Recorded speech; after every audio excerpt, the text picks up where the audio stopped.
We're going back to 2004 to talk about a small film about a small town and its unique inhabitants, including its title character, Napoleon Dynamite. Stay with us.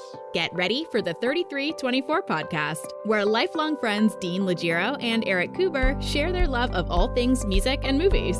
Dean has directed short films and is a music trivia buff. And Eric, trained in audio engineering, brings his extensive knowledge of music and film to the conversation as they discuss, debate, and celebrate their favorite albums, films, and much more. Welcome, friends, to the 3324 podcast, the warm blanket you cover yourself in when you want a fix of music and movie. What's so funny, Nick? The cuddly little blanket. What is so funny? Tell me, what's so fucking funny about me? Wait a minute, wrong film.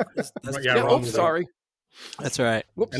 We did enough Scorsese, I think. Oh, Tommy. This could have been a great Scorsese movie.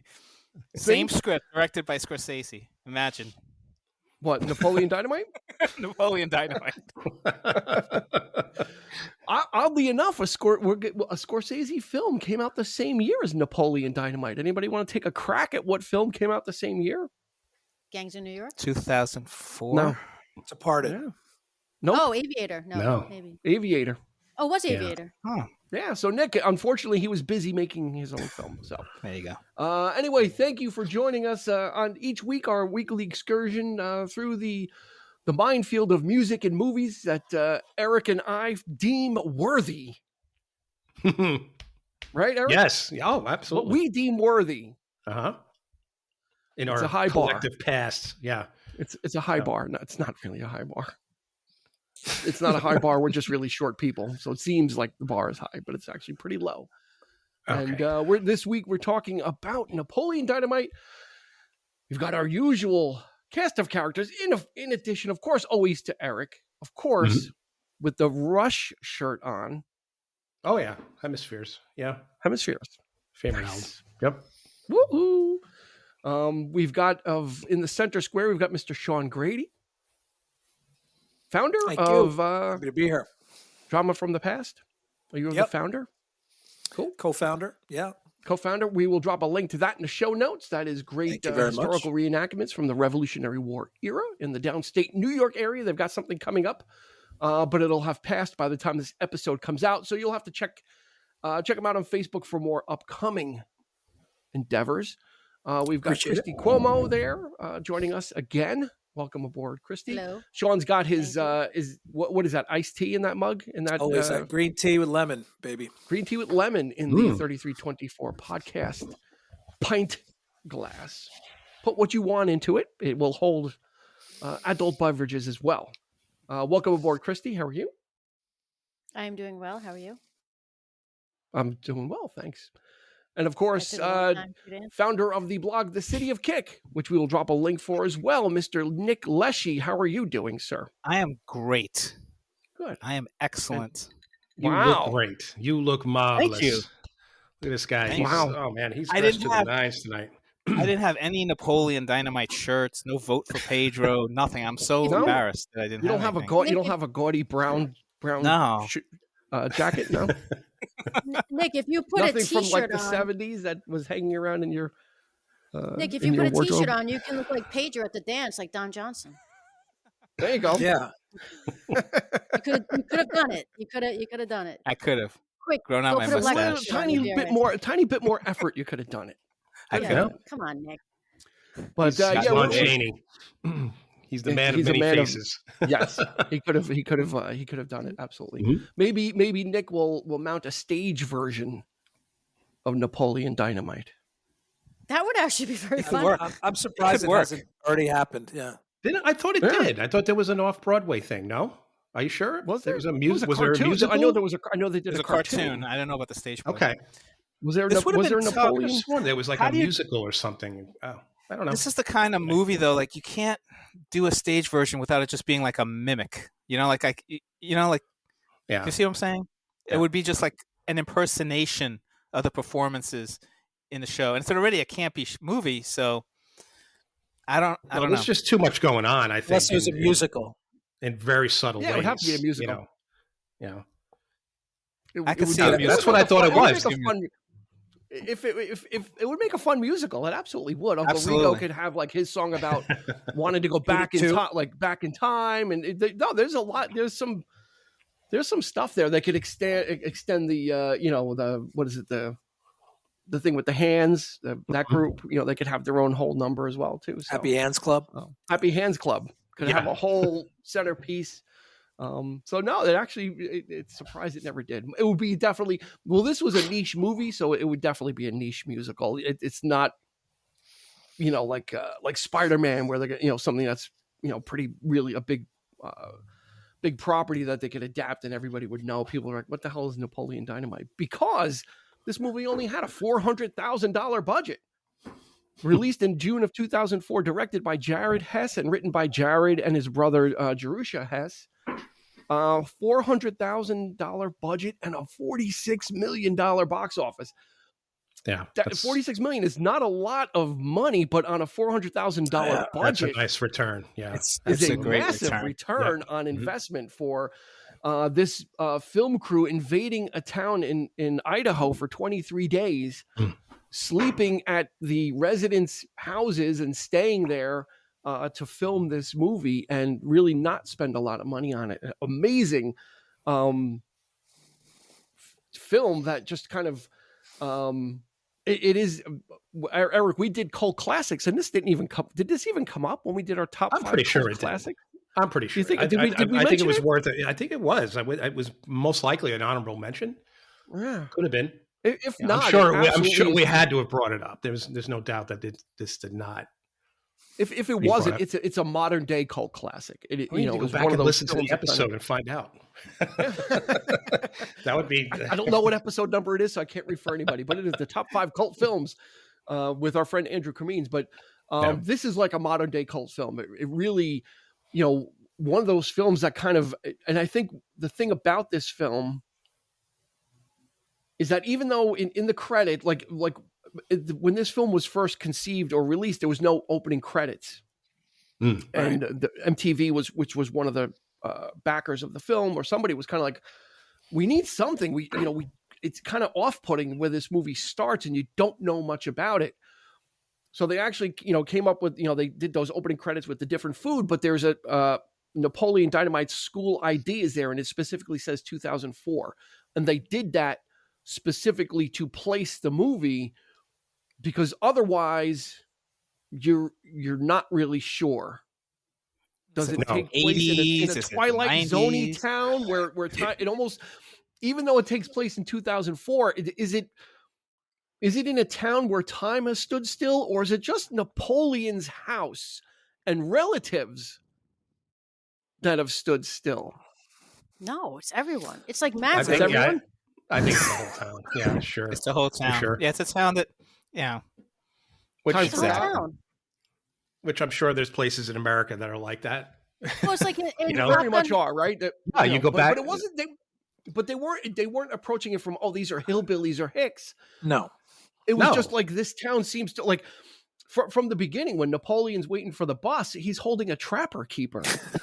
Yes. Yeah. And that's squarely that's like from Eric and I. That was like from our thing. I had one. Right. And so it's kind of off-putting, and the way he's dressing. So you're kind of still not even sure. And he's got the corded phone on the wall still. Yep. Yeah. Those things. They were gone by the 90s. The panel. I want to live in that house. By the way, I love that house.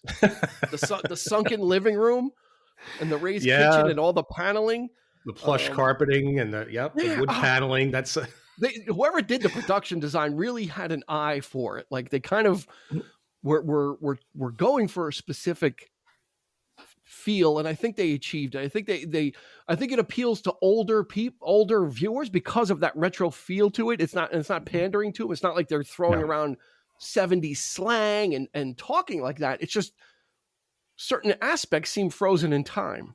So they were going for the smell of mold and mildew. Then they achieved it. They achieved that basement the brown and orange color scheme. Yes. Mm-hmm. Even down to the kitchen had that same 70s refrigerator, a lot of green, a lot of yellow. Yeah. In the kitchen. Yeah.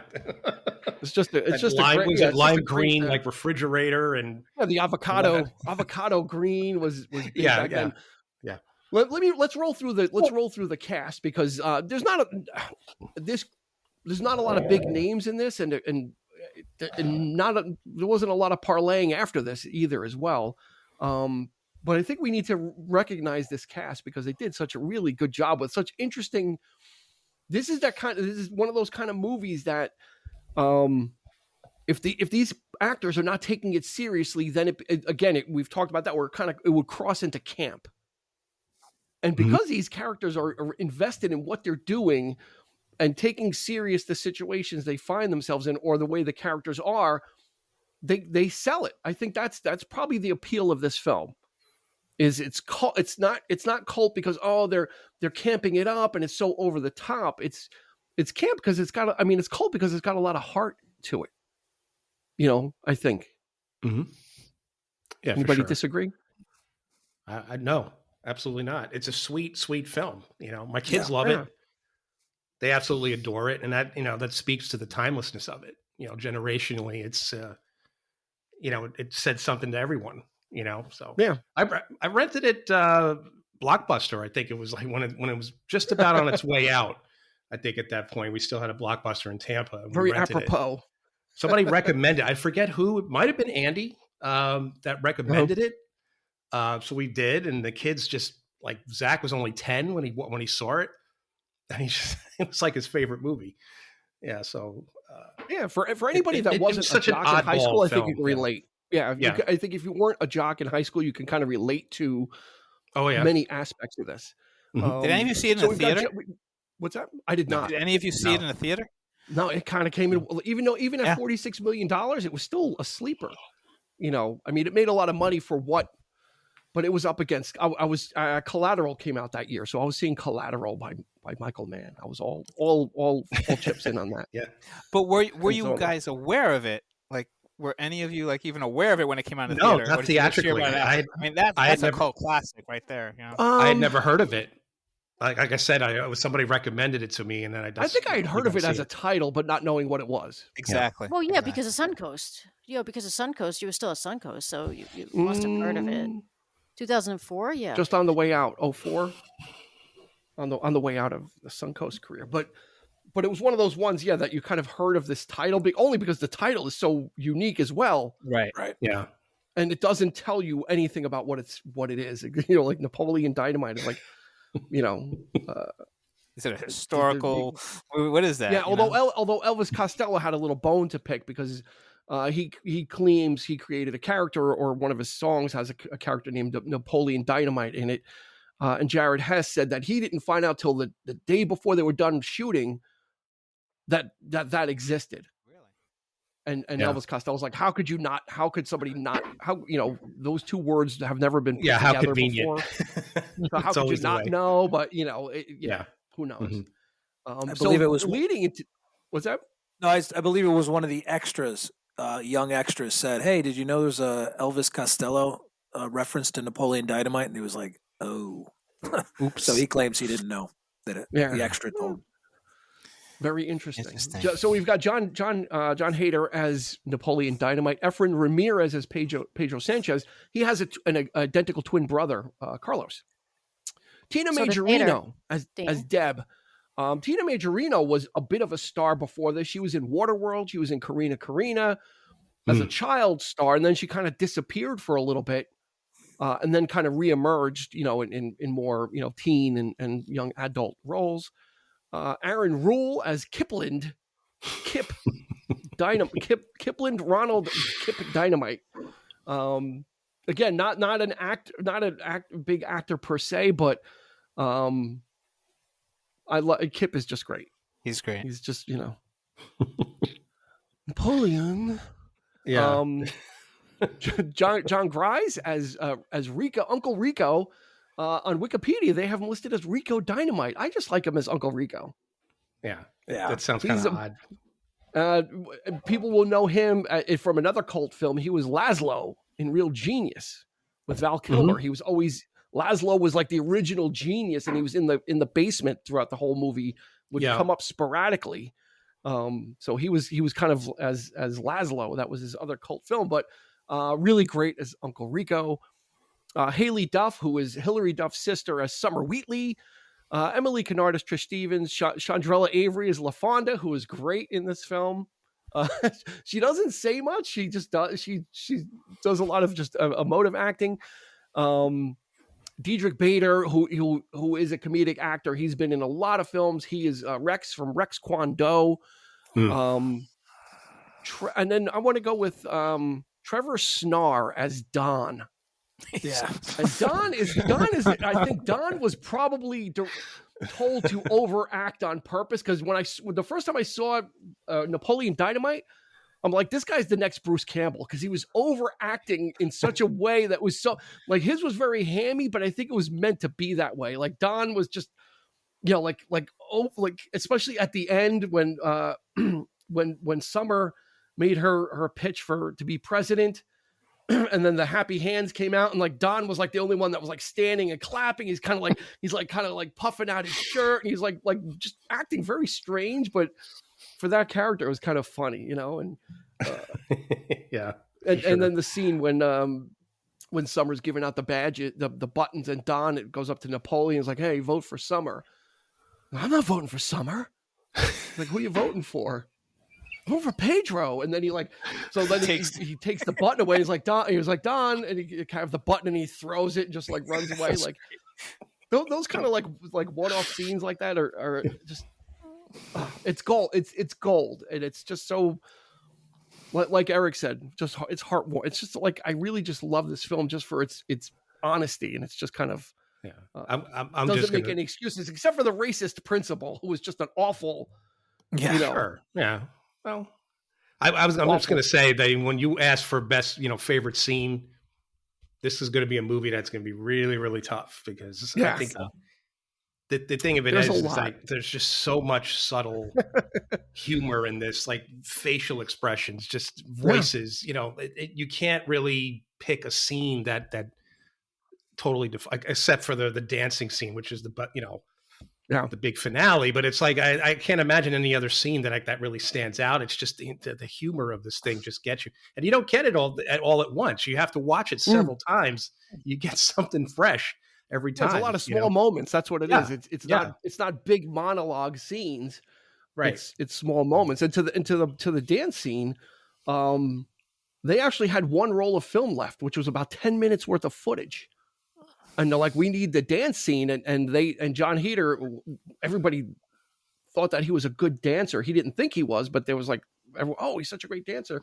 He kind of came up with the routine himself, and they were able to shoot enough to piece it together with that last roll of film, which was like the climax. And he had to sell a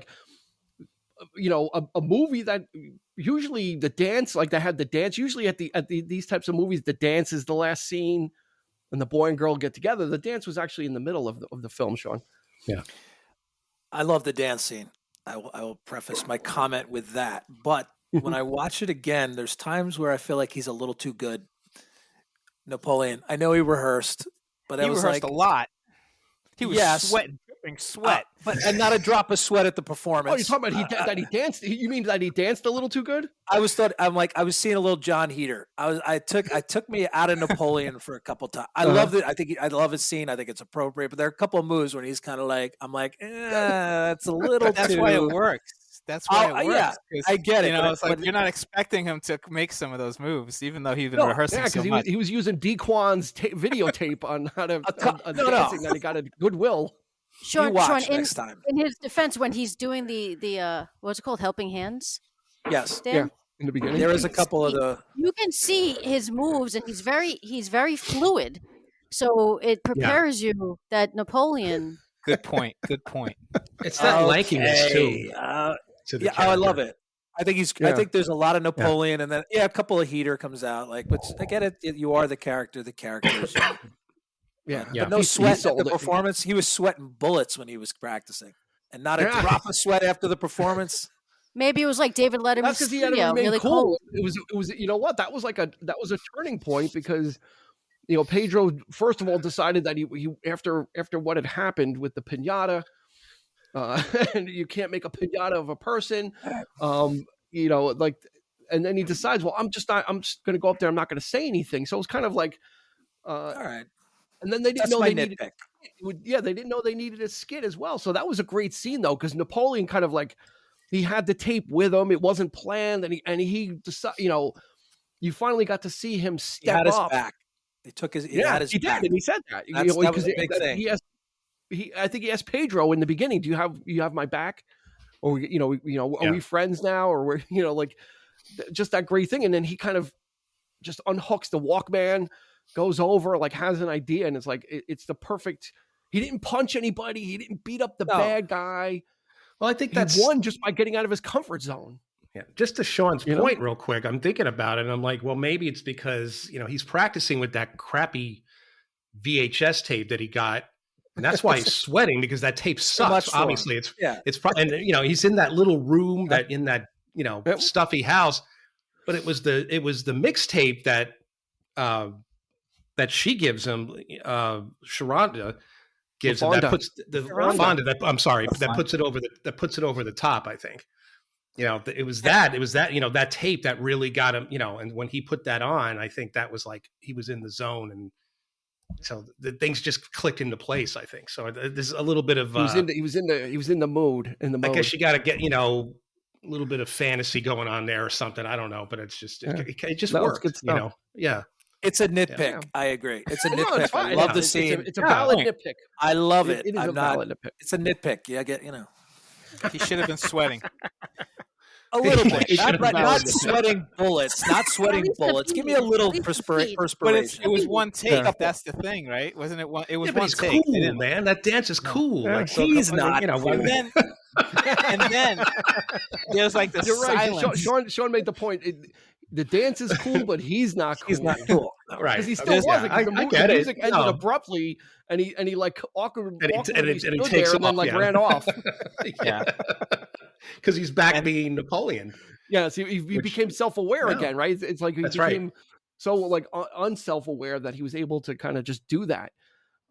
And that was just such a great thing, right, Nick? When everyone just goes nuts. That was it. The cheering at the end, like, because he's done and everybody's just staring. You're like, oh, But then the applause, the eruption, it was great. Yeah, great. Because movies back in the 2000s could have gone the other way, where the guy still lost. Like those kind of those movies. The loser still loses. Mm-hmm. That's a moment where I wish I was in the theater, because I think I probably would have been compelled to be like, probably cheered for him. I would have loved to have seen what the theater was like when that happened. Yeah, mm-hmm. For sure. It's good stuff, and it's kind of a movie about.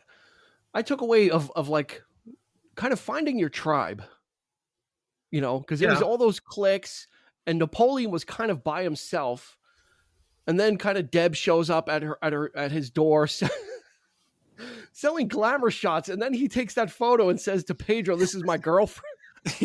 He's such a pathological liar. It's like, from the beginning, it's like, what'd you do over the summer? Oh, I was in Alaska killing wolverines. What do you think? Every story is so fake. What's that? I actually wrote down that Napoleon's a pathological liar. Like, but I don't know that he's a pathological liar. I think he's got a fantasy world going on. He's living his own like it's kind reality. of Walter Mitty-ish, like even his history lesson, like the presentation he gave for his history class, right? Didn't Loch Ness. Embellish the Loch Ness? Yeah, what about the Loch Ness monster and the people around gathered to cast a protective spell over Ness? I think and I think like kind of Deb kind of is that awkward person as well. There was that awkwardness, and then Pedro shows up, and like another kind of awkward person, and then they kind of form their own little group where they can kind of be weird. They're all awkward with each other. Yeah. Well, it's kind of every pot has a lid, right? Kip finds his soulmate. Deb and Napoleon fall in love. Pedro and Napoleon are BFFs. So I took that away from it. It's like they live in this little weird universe, but they're all happy. So well, and almost for Pedro, almost I guess becoming president, because at the end it's like got the cake El Presidente, and kind of the family is all around him and they're so proud of him. Like there was that, like his kind of story was that about, he just decided to run for president. Yeah. Yeah, I think also a lot what's going on too is for, even with Napoleon, is the fact that he's looking for something that he's good at too, which plays a big role. Because he says there's that whole big scene with him saying, "I have no skills. What do I do?" Kind of thing. And each person finds their little hidden talent that they always had, but they didn't realize it. Well, at first, though, when Pedro came, though, he said that a lot of gangs were recruiting him for his bow skills. Right. And then afterwards, then he's sitting down and he's lamenting that he doesn't have any skills, and right. And Pedro dispenses just very very pointed pieces of philosophies. First, if maybe if you draw a picture, and then he draws a picture, and kind of and gives it to her. Like this, it's very simple, just very simple stuff, Nick.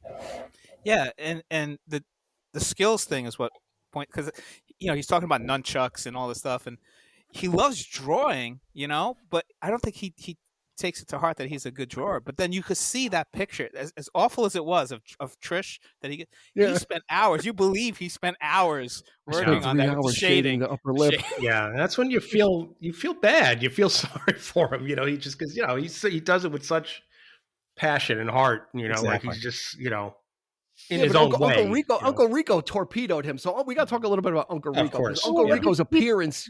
Wait, because to what Eric just said, I don't feel bad for Napoleon, because Napoleon, he's smart. He's like, even when the time machine is like, that would never work. I mean, he tries it, but he's like, that would, or he'll point out, like, he gives it hope, like he thinks he might work.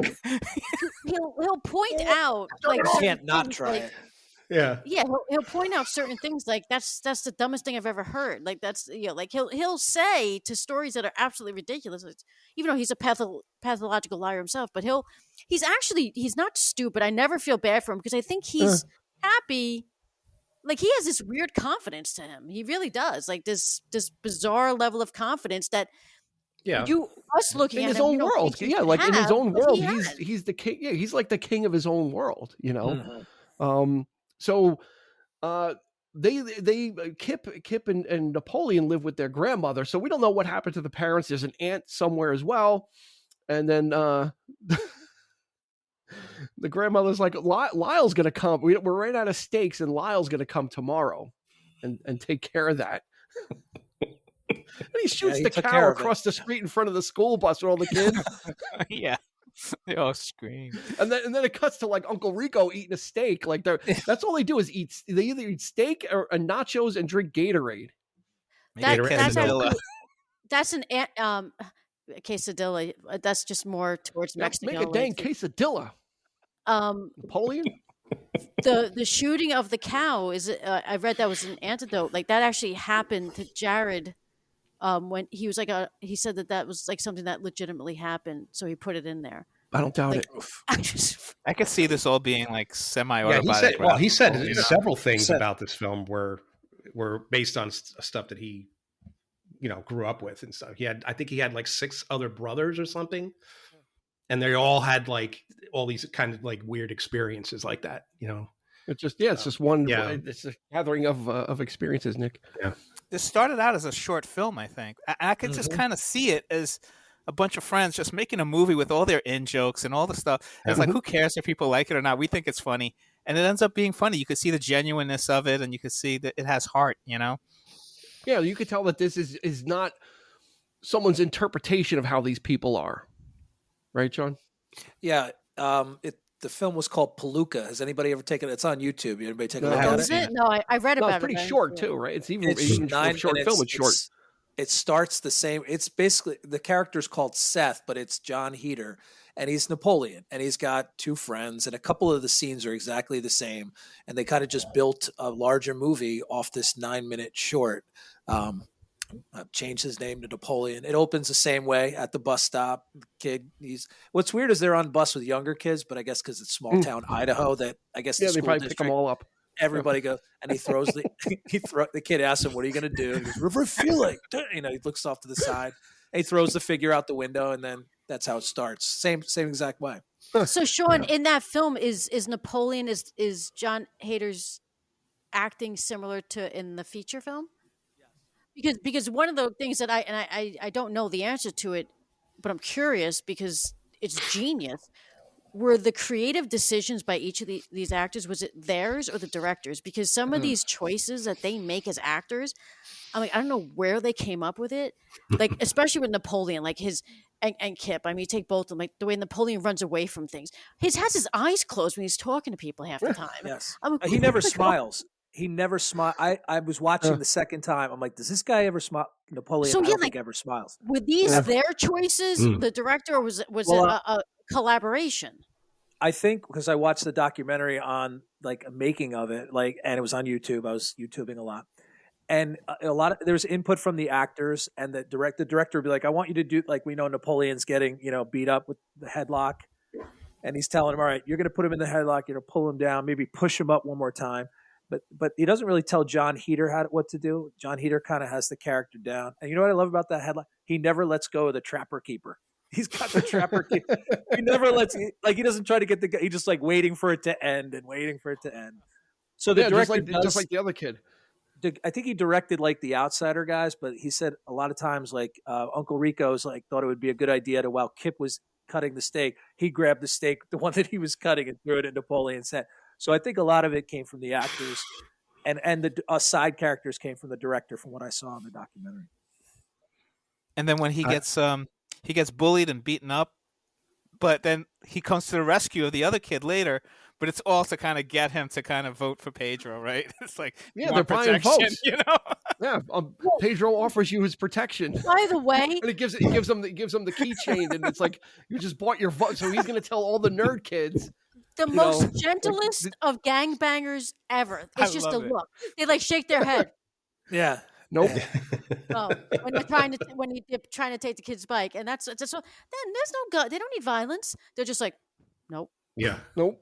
That's all it took, was shaking the head. So on the outskirts of town, in a van, with a video camera and a bunch of footballs, is Uncle Rico, just waiting on the outskirts of town, I guess, for something to happen in his life. And he gets the call that Napoleon's grandmother got hurt. So Uncle Rico comes, and that's where he arrives and immediately disrupts Napoleon's life. Like, is the guy that throws the wrench in everything. He's tells Trish's mother, he asks Trish to the dance. He basically kind of makes him like that he's a dummy. Oh, he still wets the bed, and kind of playing that he's just not a smart guy. But Uncle Rico is doing it just to make a sale. Like, his thing is he's just trying to say anything to make a sale to these people. Sean got him the date though. The mother made the daughter take. Yeah, but out of pity, it's like, you're going to go with that. But it got boy. him the date. Napoleon doesn't know that, right? He doesn't. He thinks it was the picture. Was it really a date? She left him immediately. No, but at least he got to walk in with somebody. I mean, better than, I guess. Yeah. Well, he got a bed. No, he must have found out about it because. Oh no! After the Deb thing, right? Because then Uncle Rico gets. He torpedoed gets Kip in as a business partner selling Tupperware. And there's a great scene when Uncle Rico is selling the Tupperware to the couple, and he's like, yes, if you buy the 24 piece, you get the boat. And she's like, I want that boat. Yes. She was all like turned on and like excited. I want that boat. And then Uncle Rico gives the guy the Tupperware. He's like, see if you can rip that. And he kind of like tightens his sleeves a little bit, and he's like, no. I can't do it. And then he backs up. He tries to test it by running it over. Yeah, and then Kip is doing the strength test, and that was unplanned. He was supposed to. The van was supposed to go over it, but the van actually crushed that Tupperware, and he just kept on with it. So they left that in there. Stayed in character. That was the best part.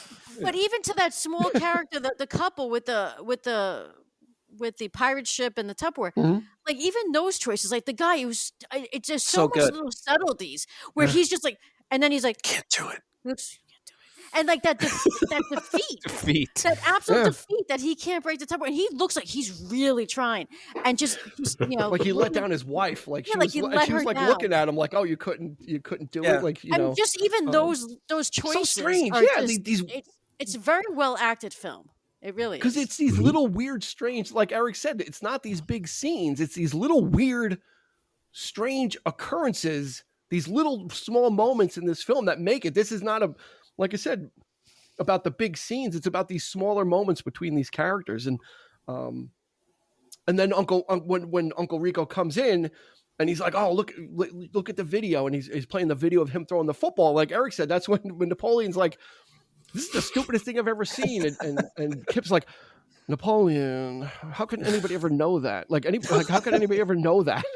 It's like, so Napoleon is dealing with his own level of like fools that he can't tolerate, because and then Uncle Rico's like, you can leave then. You can get out of here. But even when Uncle Rico just so great, puts his hand down and it's on Kip's leg for a second. Yeah, and then it's like uncomfortable. Awkwardness between the two of them. And I wrote that down, because Uncle Rico kind of gets a little strange, or they put him in weird situations, but I think it's supposed to be innocent. I think he's supposed to be unaware that he's being inappropriate. So he's unaware. Like he first has a photo session with Deb, and then he goes back to sell the breast enhancers, right?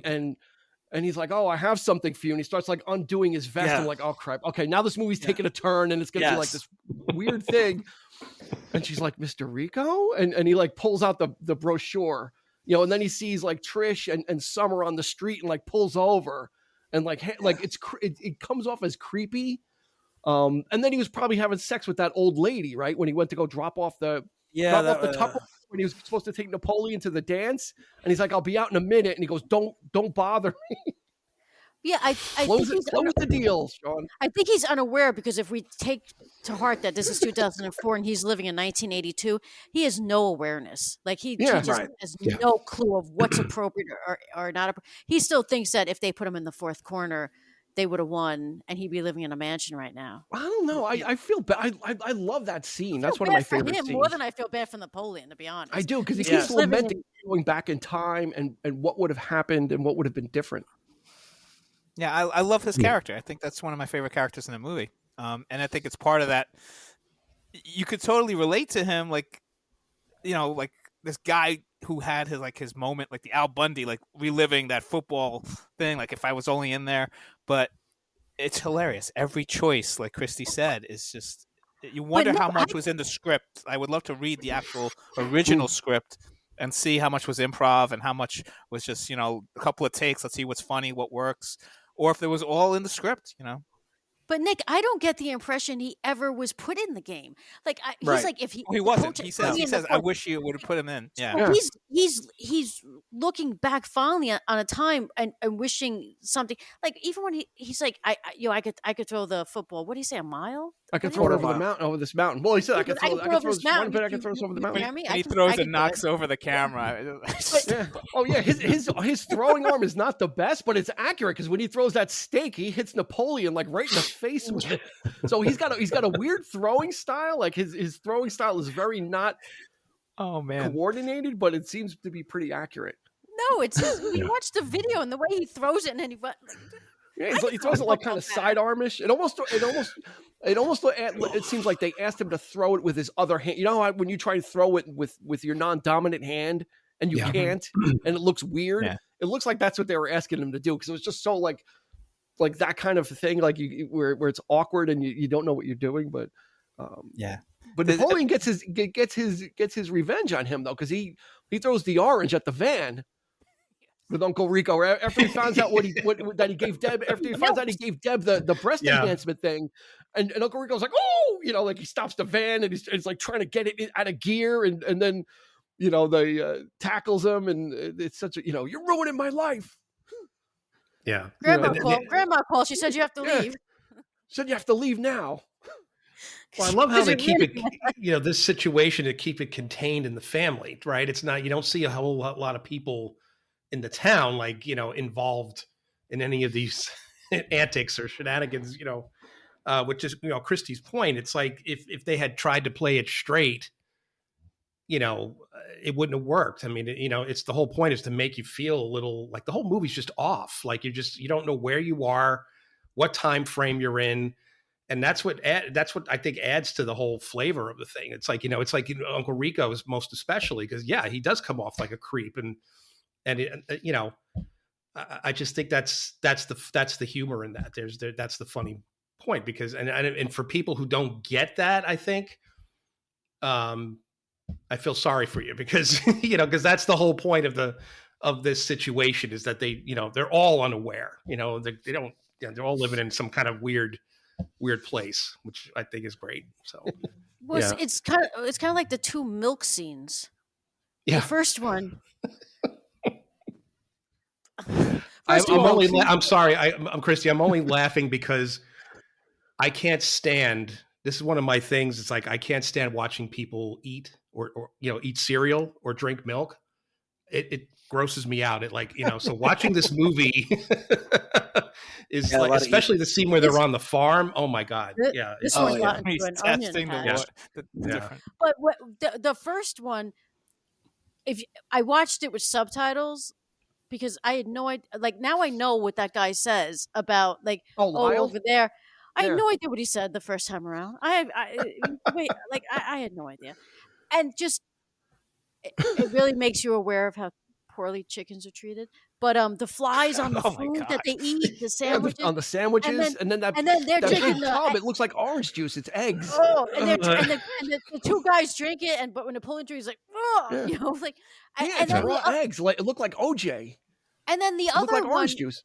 Where they get their jackets because Napoleon can smell an onion patch or something, the defects in the milk. And then Pedro is like, well, this one, because it has a fifth nipple, is not a good, and they're so proud of it. Like this is not It's their skills. These are their skills. Right. But going back to what we're talking about, it's like these people live in this world that we just, and they're all in. No. They're all in. 100%. And they only did that to see if to prove that they can do something, right? To prove to everybody else that they have a skill at something, and nobody cares. Nobody cared. No. Milk. They're like the sommelier of milk. Like they got these these wonderful palates, like wine. Like they can tell like vintage of wine or whatever. Patch. And he's making like $1 an hour. He was out there for 6 hours. Oh, I have to.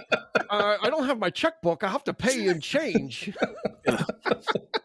God, it's like $1 an hour.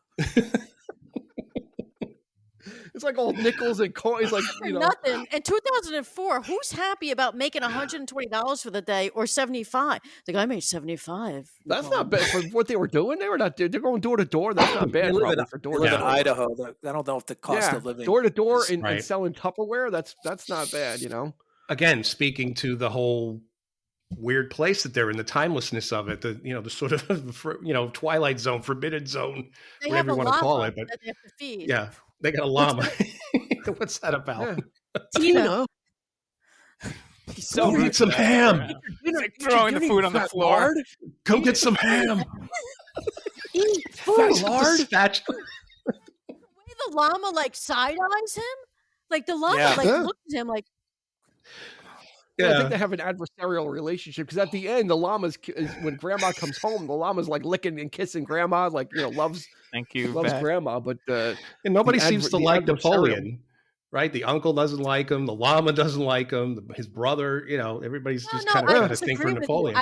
I think him and Kip, they have this, and he does smile. He actually does smile, Sean.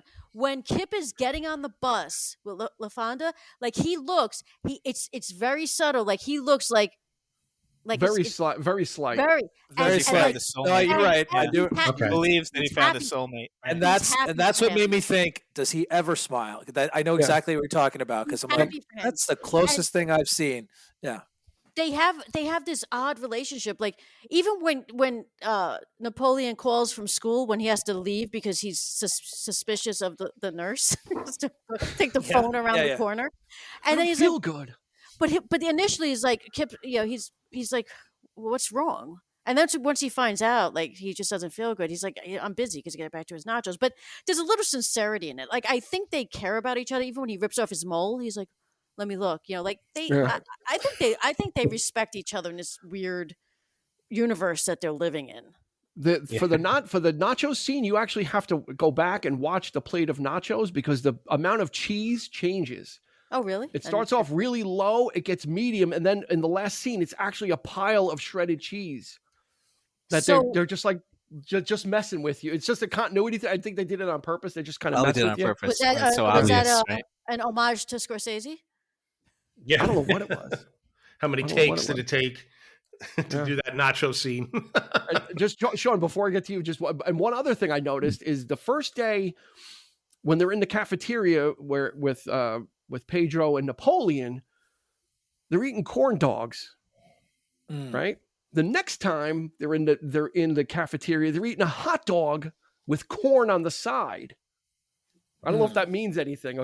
They're eating corn dogs. It means they're in Idaho. Both days. So it's hot dog. They're both days are eating hot dogs. One is a corn dog, and then one is a hot dog with. You're right, Christy. I think there's the answer right there. They're in What's Idaho. that? In Idaho. What was the answer? They're in Idaho. They're in Idaho. Oh, okay. Sean? But then again, Idaho, I think, is known for their potatoes, though. So there's where the tot. There's a lot of corn. Tater tots. There's where the tater tots come in. Yeah. Give me some tots. Give me one of your tots. Ugh. From his pocket. Out of your linty pocket. Sure. Yeah. And he kicks it. He kicks his leg and crushed all the tots. I love I don't know if you noticed the photos in the back, very 80s like where it's your face, but then your profile off to the side. And they're both pictures of them. Like currently. Yeah, those awkward family photos. And then there's one of them together. Like they're kind of, and it's current photos, not like when they were young. Like those were taken earlier in the year. Yeah. And those I remember those Sears 80s. Photos, John. Yeah. They're definitely setting like a tone for that. And I think, like Eric said, that it kind of keeps you off balance because you're really not sure. Because otherwise, they don't act like they're in that time, but they're in that time. And then Kip is on this old computer, right? And the dial-up, and he's in a chat room. Even in 2004, he's in a chat room, and for like 3-4 hours. Yeah. And then Uncle Rico's like, you know a lot about cyberspace, don't you? He's like, yeah. And he's like, what do you know about time travel? He's like, forget it. I already tried. like forget it. I already, like, right get in line. Like those two keep having like the time travel conversation actually keeps coming up between those two. Yes. Because when they're in like when they're drinking the shakes, also he said it again. He goes, if there's a way to go back, if I could just go back, and go, it's heartbreaking. It almost kind of sets it up though, doesn't it? Because you think it's going to turn into like a Back to the Future kind of thing, where they actually do go back in time. Because anything's possible in this movie. It's like you wouldn't be surprised if they went there. Like it's kind of, what are they really doing this? But instead of the marriage ending, it's like Uncle Rico, his time machine works, and poof, he goes. I don't know where he goes, but like he made it. Well, that scene is funny too. When Napoleon tries the time machine, and we got to put the crystals in, and then like he plugs it in, he's getting electrocuted, and he's telling Kip to stop, and Kip is like facetiously like looking. He's sadistic. That's when he's. And then he's like. He smiles. Like, it doesn't work. And then like Uncle Rico comes in holding his groin. He's like, I know. I could have told you that. Yeah. And then he's like walking in the dollar store. He's like limping. There's so much to chew on, and we didn't even talk about the ramps. That's sick jumps off that. One of my favorites. We've all tried to do that, and as a guy, we've probably all had the same result. I've never tried to do that. I can say we've had the same result as not as Pedro, but as Napoleon. Is those ramps don't always quite work as great as we think they will, right, Nick? But I busted out laughing seeing that again, and I've seen it a bunch of times. That's what I love about this movie. It's like it's like watching it for the first time because the laughs are so genuine and it just happens so spontaneously. It's so quirky. It's so weird. I was reading about, like, they came up with this phrase, the Napoleon Dynamite effect or whatever they called it, when these movies are so bizarre. It's like they don't know how to market them because they don't know even how to sell it to an audience. So, I mean, it's just from beginning to end, like laugh out loud moments, you know. Well, Yeah. there's I think an a movie like this innocence would to get it, lost right, today Nick? because of all the streaming. What's that? There's an innocence to it all. Absolutely. Like even Napoleon Yeah. doesn't curse. Yeah. Like he says, Frickin'. Kip hasn't done flipping anything all day. Yeah. Like why do I have to go feed Tina? Or It's a that's crony like piece how- of crap.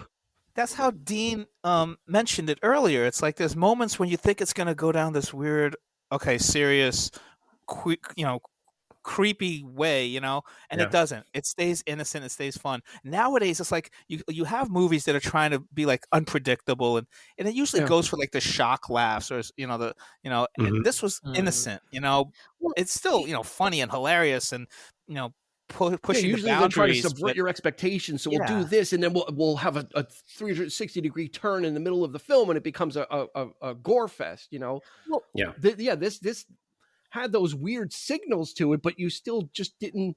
You have to trust that Jared Hess was going to take you through. That they were just going to kind of keep you in this universe and kind of kind of carry you through the rest of the story.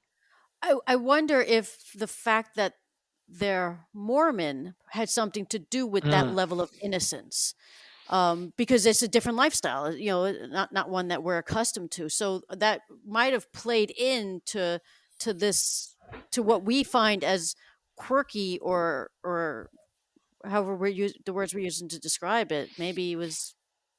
We might have been self-aware enough to realize that people that this is like somewhat normal, but to the outer, people would find this very strange or very funny, Sean. Yeah, and I don't think it's disrespectful to small town culture. I think it's a slice of life there, and yes, it's very different. But these people are not. I mean, with the exception of Uncle Rico, they're not unhappy with who they are 100%. I mean, Napoleon wants. He's somewhat comfortable in his own skin, somewhat not. But I don't like. You pull for every one of these characters. They're probably going to be in the same place 10 years from now. Like probably not much, not much more than they are at present. They'll graduate. Will they ever leave the town? Probably not. I hope they never make that sequel. Right. Well, you know what? Kip had the biggest arc, though. I mean, he went from He had the went total transformation. gangster at the end. I mean, he had the bling, peace out, totally totally changed his life for LaFonda. Like she, and it was weird. It was that was probably the most shocking thing is that, all of a sudden, like, it's like, oh, we're going to go get some prime ribs again with the steaks. Like it's got to be like the meat belt of the United States because everything revolved around steaks and meat and beef, except for at the end with the fish when Napoleon, I caught this fish for you. I caught this bass. This delicious bass for you. Yeah, I don't know what else we could say about it. It's just We haven't talked about the music. Oh man, the soundtrack to the I film. love the soundtrack to this movie, and the music starts is off with the White Stripes. I mean, how are you going to really go well. wrong? Yeah. done Right? And very well. even just the score, it's that little Casio like beep, beep, it's like is something from the 80s which that you had. in the 80s, right? It's firmly in the 80s, so it's their house is in the any movie 70s. that has Alphaville's Forever Young, and it's not ironic. It's just great. It's Well, it's funny when it comes to the dance scene. They were, they had a couple of different songs that they were kind of circling around for the dance scene, and Jamiroquai was like, I think was the first one they wanted, but they had some backups, and then they finally were able to secure Jamiroquai. And at the time, they were really pretty popular still. And Jared Hess, jokingly said it took about half the budget. Yeah, just to get the rights to that song. Like it's like you got White Stripes, you got Forever Young, you've got just Time After Time. So you've got like they're dancing to Time After Time. But there's so much there to chew on, and Deb is kind of like the sees the quirks in Napoleon and accepts it. Doesn't try and accepts him for who he is, She likes him. and I like that. There's those tender moments, like when they're reaching for the wig, and they both kind of reach for it, and he pulls his hand away, and it's innocent stuff and it's meet cute stuff, but it works with this because the characters are that way. The characters are pure and innocent, So it's not a hard sell for it where, if these characters were street smart and they did that, it would be like, oh, okay, that's kind of weird, No, even the way Deb's dressed with her hair to the side is very 80s. In 2004, the pink, you weren't wearing the bracelets that she has, but her and Napoleon, like they're totally into each other. I mean, it's throughout the movie, like, and it's almost like they're 12, even though they're seniors in high school, but. It's because Napoleon has a reaction when Pedro says that he has Deb not happy to about the dance. He's like, you did? No one's gonna go with me now, type of thing. Like there was a little bit of a hint of and that he jealousy. Questions them if they're going together, and she's like, no, we're just friends, and he's happy about that when they're dancing. And that's why I think Pedro. I like to read that Pedro knows, and that's why he's like, when he realizes that Trish has left, he's like, you can dance with it's like, I give you permission to dance with. Like you could dance with her a couple of times. You could you have a few dances with her. Yeah, it's very antiquated, but I agree with you, Nick. I think Pedro knows that Napoleon, I think it was in innocence. Innocence and friendship, not in boyfriend girlfriend thing. It's like, you can dance with her too. It's like that's okay. I think he saw the connection. That chemistry. I think he saw the chemistry. Yep. And I think Pedro has the confidence. He's like, I'll ask somebody else, and eventually I'll find somebody. But Napoleon, those are his won't. Skills. Yeah. He's got the lady skills. Pedro went right for Summer. He went right to the top. Right to the top. He got a big fat nose. And then she writes the note. No. But it had little hearts on it, though. Hearts on it. Pedro with so hearts wrong. on. I'm like, it was like, wow, she really just stuck it in him. Yeah, but there was a certain age where if there was a period, it had to be done in hearts and everything was in heart. Every response was in. I used to love getting notes, man. Hearts. Oh, notes were the best. You got to know. Never know what know what's gonna be inside the note, though. Love the note. There is an absolute lovely sense of well played nostalgia for and it's not cheap. It's not done, like just thrown at you. The movie speaks to the whole timelessness of it. So, of course, we're all going to feel that because Dean and I, we could identify with a lot of things in the film, and even some stuff that carries over into the 90s. And then, of course, my kids, they relate to it. And even now, there's stuff that's just there, and it's just so well written in that sense. It's the feel of the thing. It's just I just feel like it. When you watch it, you get it's warm. You get a really you have just a big smile throughout. And at the end of it, you're just happy. It's just it's just that kind of movie. So which begs the question: why didn't any of these actors? John Hader did Blades of Glory, and you would have thought John Hader would have blown up, and John how do you pronounce his last name? Grice, like fries. I mean, now everyone knows who he is because of White Lotus. To be honest, I knew him as Laszlo from Real Genius in this film, but White Lotus, he's just blown up because he's in that both of those both seasons of that. But nothing really happened for these people, and I don't know if you guys know this, but 5 of them are reuniting for an animated. Has nothing to do with Napoleon Dynamite. For an animated cartoon coming out. It's like CYKO. I wrote it down. It's Napoleon, Pedro, Uncle Rico, Summer, and I think Kip. What is it called? It's called CYKO. It's Deb, Rico, Pedro, Summer, and Napoleon are reuniting for this, which is bizarre because it's not even as directed by by Jared. It's just completely. I don't know if maybe he was typecast. I mean, he's just so identifiable now as Napoleon Dynamite. I don't know if he has. He's still working. He's just not doing big stuff. Yeah, and I think he's doing a lot of voiceover. Voiceover. I've seen it. I would have thought he would have blown up. To be honest, he's very good. Maybe he just didn't. If I was his agent, I would have been like, you got to do something so different from Napoleon Dynamite to prove that you have range. I just think people still see him as Napoleon Dynamite. It's such an iconic, which silhouette means that he cuts in that character.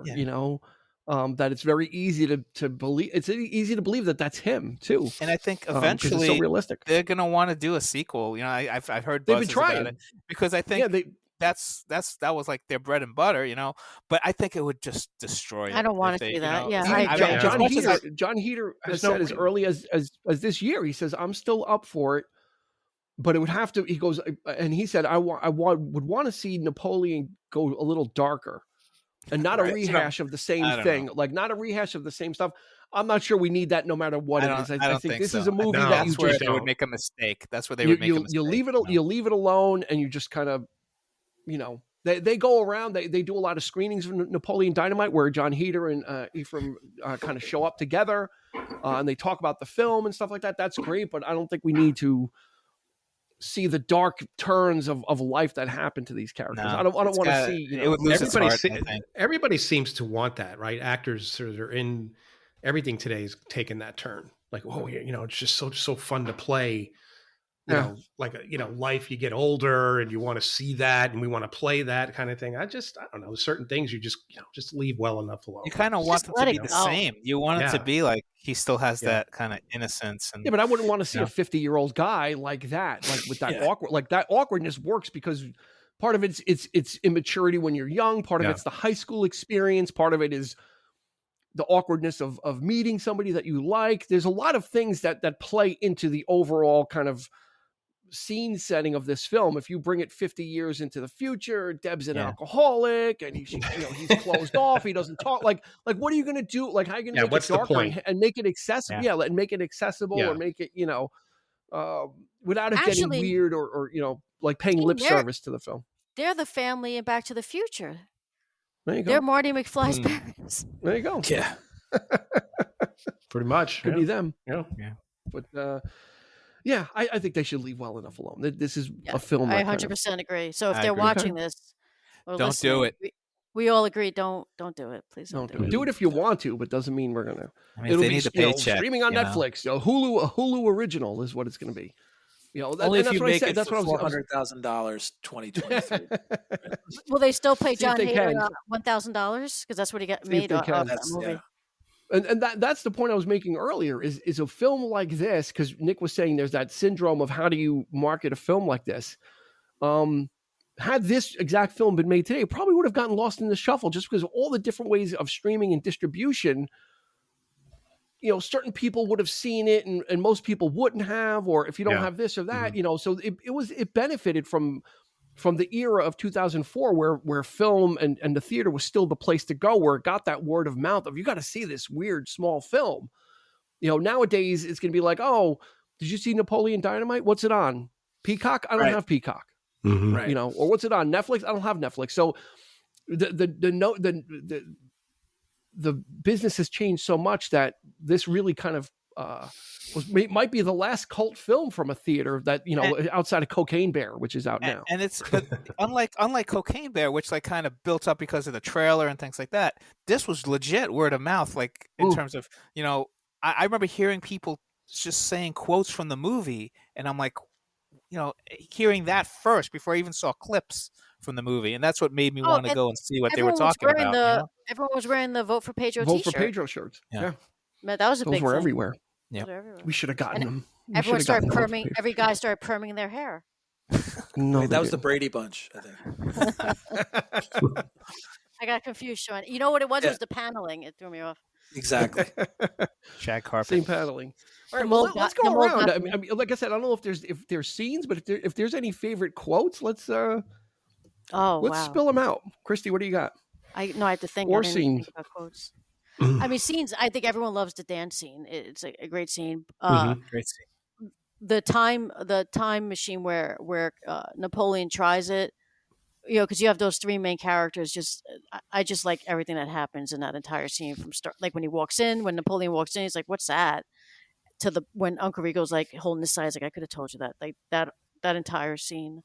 I'd have to think about lines.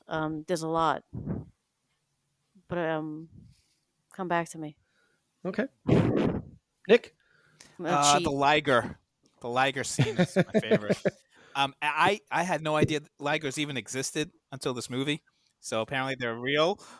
That and the Loch Ness Monster. So I thought that was great. and just the way he delivers it, it's like, oh, it's just my favorite animal in the whole wide world, a liger, half lion, half tiger, and then he throws in the magical, known for its magical powers, or known for its Yeah, it's just great. It's all Dungeons and Dragons. I mean, that's what he lives in that world of spells and protective spells and casting and all that kind of stuff. Sean? For me, it's the bike jump scene because I laughed out loud. That's the one I laughed out loud.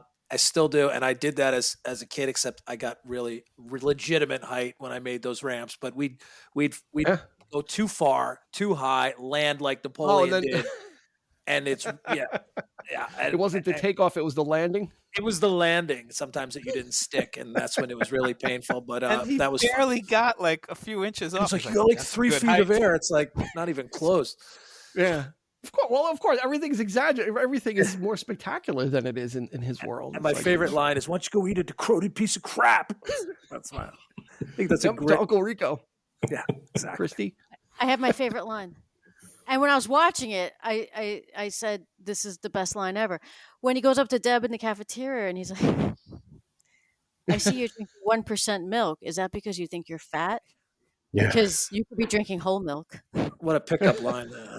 It's a great line. His heart is so in the right place there. Just like looking at him, okay. That's his way of saying, you're thin. Why are you drinking 1% milk? But he's so offensive and genuine at the same time. Innocent at the same time. Yeah. Wow, and it's funny that scene would come back to haunt him because then Deb would call him. It's like, oh, now I know how you really feel about me. Like when she got the breast enhancement brochure, it's like, why don't you eat them yourself? Eric, what about when she shows him the glamour shot? She goes, "Do you want to look like this?" He goes, "This is a girl." But his hair could look like that. Yeah, probably for me, I think what occurred to me, what came to mind, and we didn't really mention it, was the scene where Pedro is telling him that he shaved his head. That whole scene where he's like, he was like, "I was really hot. And I had to, and I did, and it just kept going, and it just, just something." And the point is that Napoleon's there for all of that, right? He's he's confiding in him, and it's just the friendship is so real, Even though it's like he doesn't have much of an emotional reaction to it, he's just like, but it's just so. I love that, and they never even the whole thing with Deb, like we were talking about, he never gets angry at Pedro, right? He's never and that's just so great, So I love that, and of course I love the dance. But Christy, that was a line. I actually watched a clip on YouTube today, and I was like, I love that. I was gonna bring that up, but thank you for pointing that. That's such the 1%. 1%. Yeah. I like towards the beginning and. They're talking. I think maybe talking about feeding Tina, and Kip is like, "Oh, I'm online, and besides, I'm training to be a cage fighter."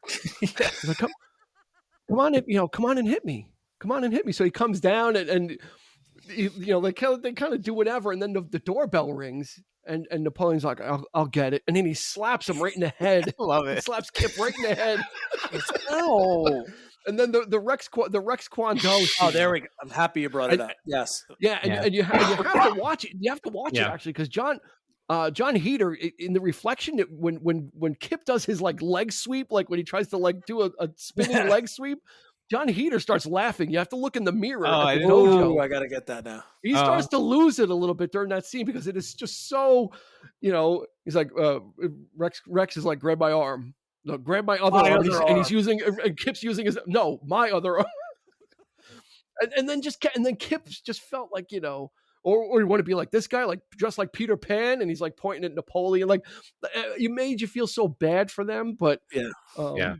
And then Napoleon's pulling him home, and Kip is like, "That's such a ripoff."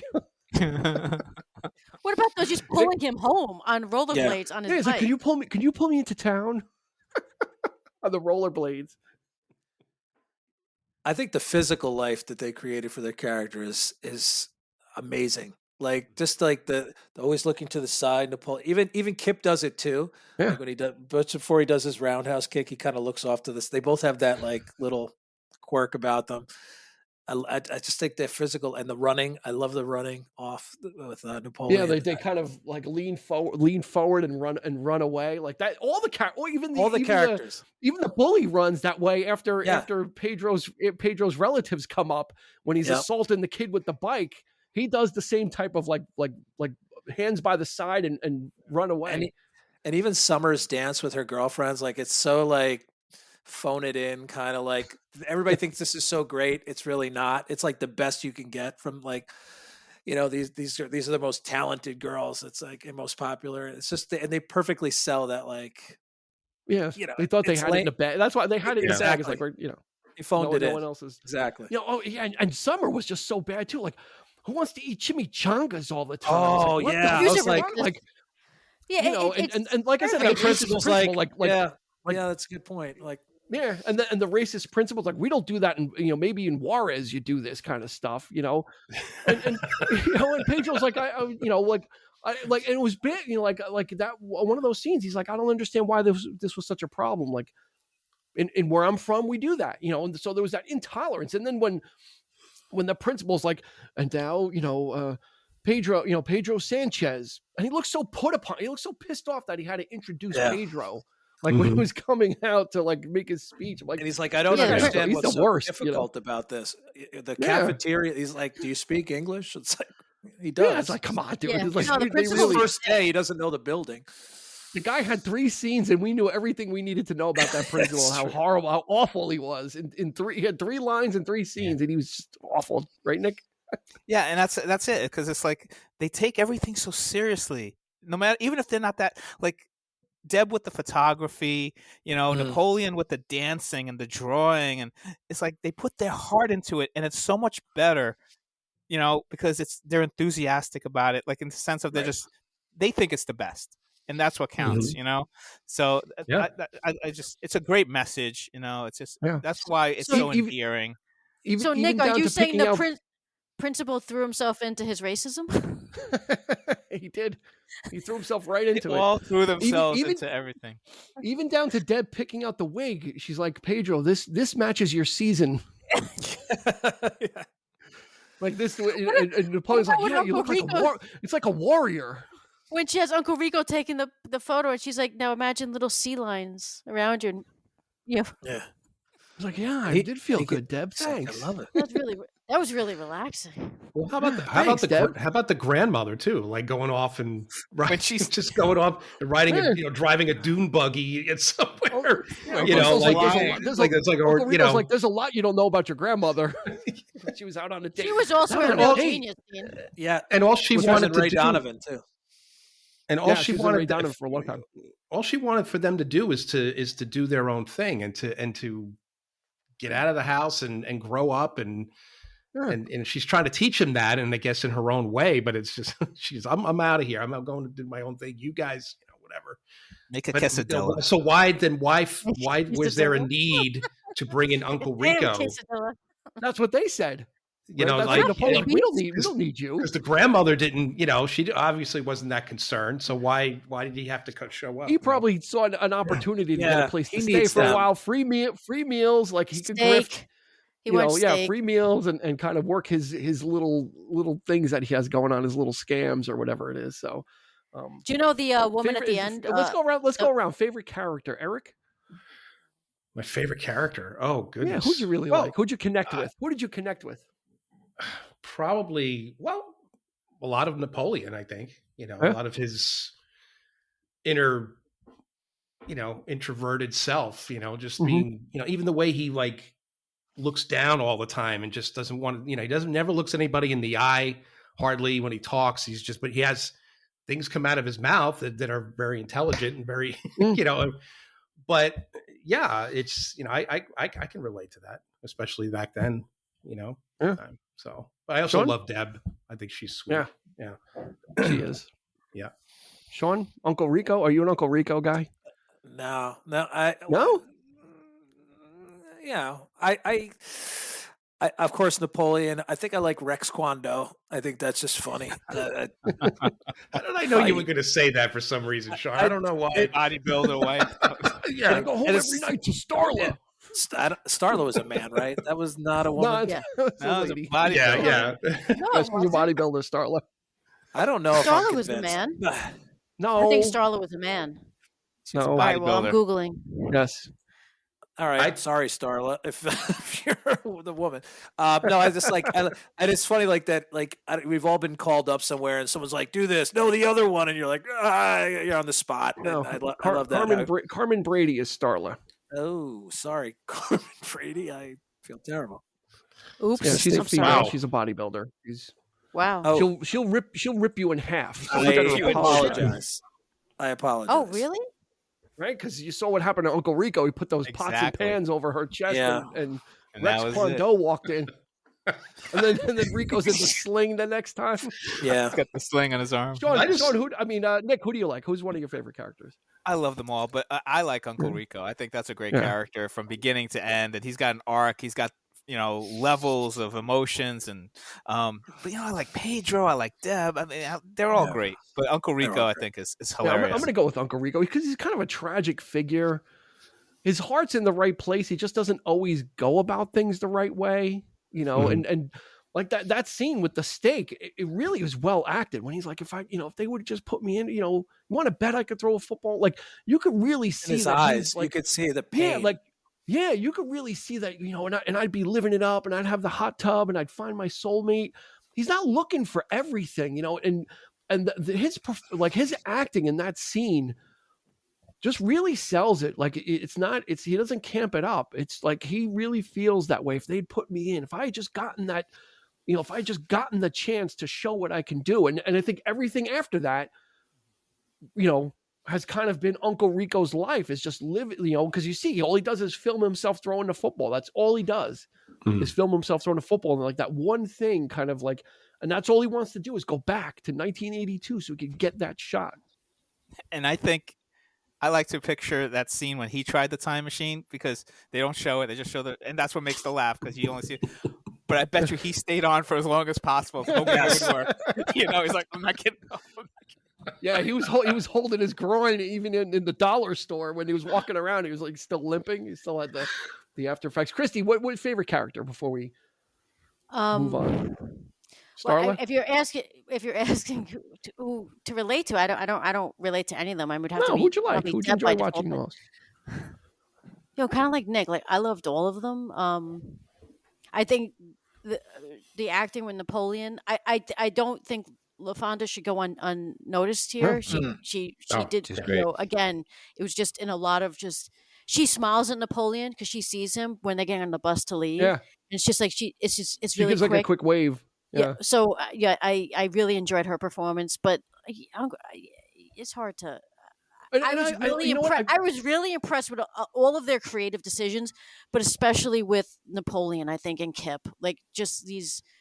And like Sean pointed out before, they each like do this little side thing, like, and so they had to have collaborated and said, because siblings can have some similar tics, it's just inherited, through DNA. So I don't know. I like that they didn't go for the easy laugh because they set up when Uncle Rico and Kip are talking, and Uncle Rico's like, "Oh, how's the LaFonda? How's she doing?"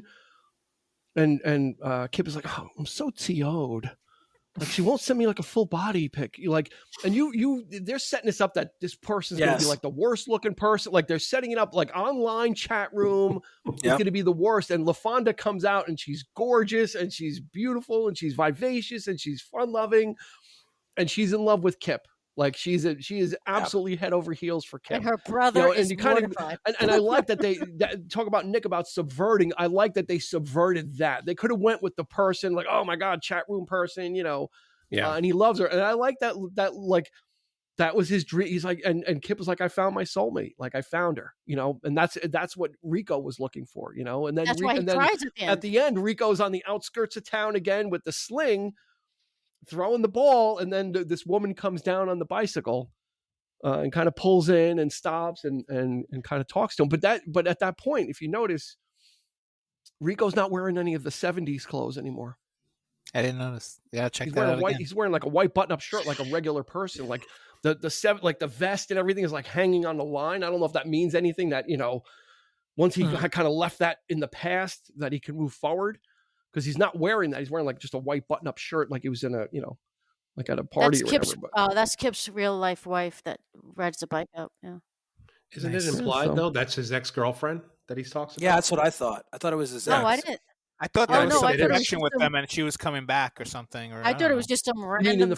Film? No, it's the girl that he broke up with. Why she's there. I thought it was some random girl. I thought there was some connection that I missed. I couldn't get it, but I thought they knew each other. Yeah. Well, that would make sense to what Dean just said, because if he left 1982, which she was jealous of, she came back because he's now in the present time. Yeah. That would make sense. And then once just to tie things up, was once the film got popular, they did grab everybody and they filmed a post-credit scene, which I haven't seen yet. You didn't you didn't stay for the post-credit scene, Sean? Did you? Yes. It's the wedding. Yeah. With the horse. I could have done without it, to be honest with you. It was good only for Kip's song. Always and forever. I love technology. I was like, when I watched it, I'm like, Lyle is the preacher. He's like, if you have a fight, go out and take a walk and get some exercise. I didn't know there was a post-credit scene. You'll feel better, and you can. And do you have any other questions for me? Like he said. And that's why the brother, LaFonta's brother, is like this the whole time. Yeah, he's like he can't believe it. He's like he keeps shaking his head that this is happening. And that scene cost almost half of what the movie cost to reshoot it. Really? Yeah. I read that scene was. Yeah, if the great. movie cost and then Kip sings "Always and Forever." It doesn't need it, but it doesn't need it. It's a nice little addendum, and closes it out, and then you're done. It's like, okay. Yeah. They literally ride off into the sunset. I'm glad they did that, because that's a great, one of the best opening credits. Wild stallion for you. Yeah. Except I hate ketchup. Foods. Really? Yeah. I don't like ketchup either. Ketchup's unnecessary. Well, Eric will be delighted to find out that you don't like to eat cereal with milk. That is true. Eric, I do not eat cereal with milk. Yeah, interesting. I don't put milk in cereal. See what we're revealing? Very quirky. So I think that's going to do it. I think that'll do it for Napoleon Dynamite. If you haven't seen this, currently it's on HBO Max, but you can probably rent it here and there. Or if you want to be like Eric, get that digital copy. I mean, get that hard copy, not digital copy. Get the actual copy, DVD. It's still available, probably on Blu-ray. Eric has the Criterion edition of Napoleon Dynamite. I wish they would come out with it. It definitely deserves to be in the collection. Yeah, no doubt. It comes with a tuft of llama hair. The hair from the llama. Tina, you get some of Tina's fur. Oh. Anyway, let's see. Nick, City of Kick blog. We will drop a link in the show notes to that. Please check out Nick. Not Lick, but Nick. He blogs there quite often about entertainment. Drama from the past. That is Mr. Sean Grady. In-person Revolutionary War era one-act plays, which is really great stuff. This is your season now, right? Spring, summer is when you guys really kind of hit the road. Yep. Got some gigs coming up. Good. And I know our sites, our socials have it all. Yes, this will have happened already, but I want to go to the one this coming Saturday. So cool. I usually just surprise them and show up, but this time I gave them a warning. And then Nick, then Sean almost shoots you. No, I give him a hug. I give Dean a hug. He says, "Where's Christy? I need to load my musket." Hey, so Christy, Christy, thank you very much for joining us as always. Thank you. And of course, Eric. Mm-hmm. Yes. Thank you, guys. Always a great conversation. That's what it is. This is what it is. Yep. This is how it goes. So for Christy, for Sean, for Nick, and for Eric, of course, this has been Dean asking you to please be kind and rewind. You've been listening to the 3324 podcast with Dean Legiro and Eric Kuber. You can find us on your favorite podcast provider, so please like, subscribe, and rate to become a part of the 3324 family. Your feedback is important, so make sure to follow us on Instagram and Facebook at 3324 podcast and on Twitter at 3324p to join the conversation.